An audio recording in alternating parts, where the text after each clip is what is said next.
Pac-12 has a number of exciting games in week 5, and USC and Colorado is another one of them. Now, Colorado obviously took a shellacking last week against Oregon, and they are looking to bounce back. Now, playing a team like USC doesn't exactly give you the luxury of figuring things out and getting time to recover.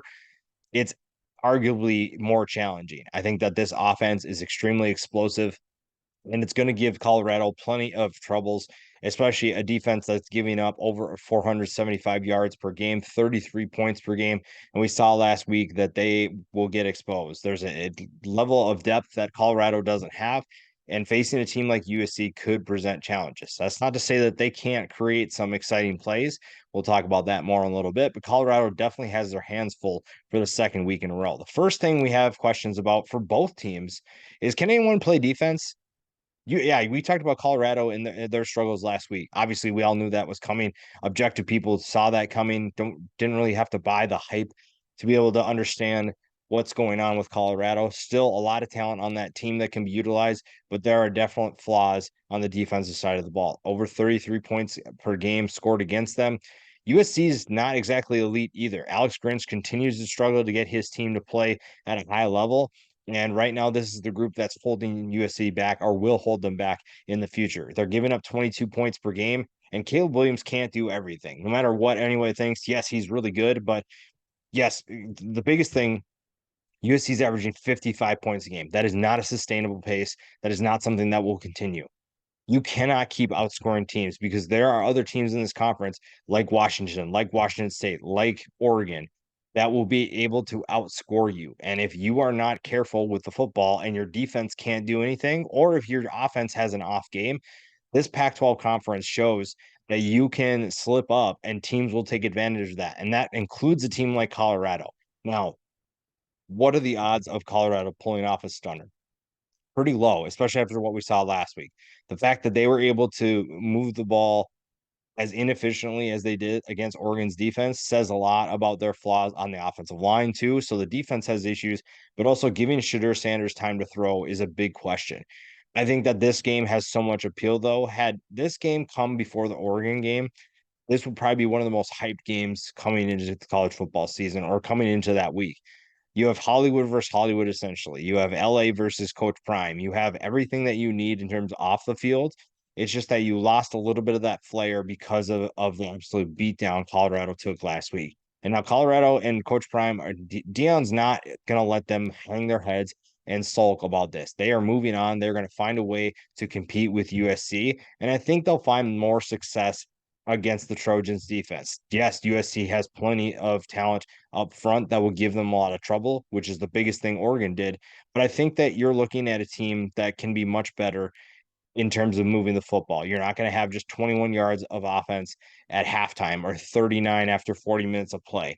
This team expects bigger things this week, and you're facing a USC defense that could allow you to do some more things, create some more explosive plays, or just simply move the ball down the field.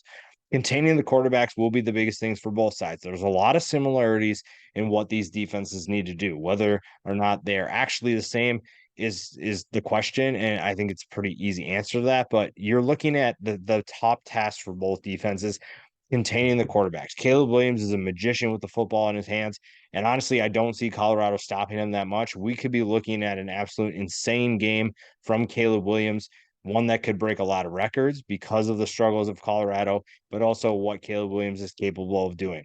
On the other side, Shadur Sanders is a good quarterback. I think last week saw an absolute humbling moment for everybody, but Shadur could not figure anything out because he had no time to do anything. It's hard to look downfield when there's Oregon Duck players in your face constantly and you're constantly being thrown to the turf. They've already allowed 23 sacks.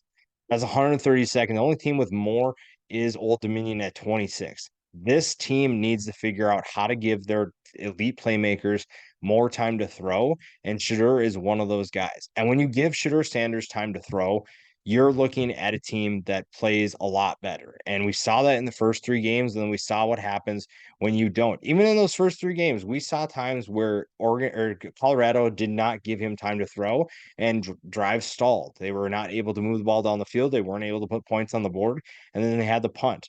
This could be the same thing because, like I said, USC is extremely talented. They have talent up front. It's just that they're not as proven as Oregon's defense is. And Oregon obviously made a statement and proved that they were better than a lot of people expected. But USC has some stuff to prove as well. And Colorado could find some success early on against this team. And Caleb Williams will not obviously able to play defense, but they might consider it if they struggle enough. But I think that this is a big test for Shadur. But I also think that Caleb Williams has the opportunity to once again put up some big numbers and also has an opportunity, I think, to really challenge this defense. One of the things that you've seen from this USC team or just Lincoln Riley teams in general is that the defense continues to struggle and not do their part. And if you're putting up 55 points a game, your defense should at least be able to keep teams under 20. And right now, they're just not doing that.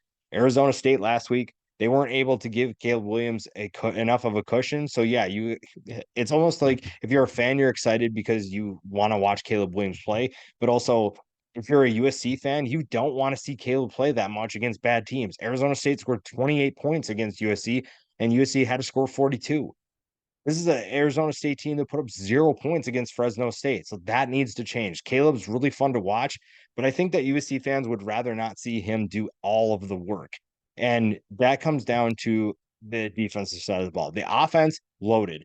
Running back Marshawn Lloyd appears to be hitting his stride, and that's really what they need. Zachariah Branch obviously having a great freshman campaign. On the defensive side of the ball, there's plenty of talent to utilize. Jamil Muhammad could have a big game, especially against a Colorado offensive line that continues to struggle keeping Shadur upright. So I think he could be a big impact player in this game. On the Colorado side, the offense, we all know Xavier Weaver having a good season so far. Shadur, obviously, we've talked about, but the defense must step up. You're facing an USC offense that is incredibly talented and will move the ball down the field. So guys like Juwan Mitchell, Jordan Dominic have to get after the quarterback, have to slow them down, and find a way to keep that offense contained. I don't think you're going to be able to do it for very long, and it's just a matter of how many points USC will score. But it'll be interesting to see how Colorado takes this test and how they bounce back from last week. I think USC wins this game. I don't think there's any question about that. But I am interested to see one, how long does Colorado hang around? And two, how does USC's defense contain that offense and show that they can be a factor for this team?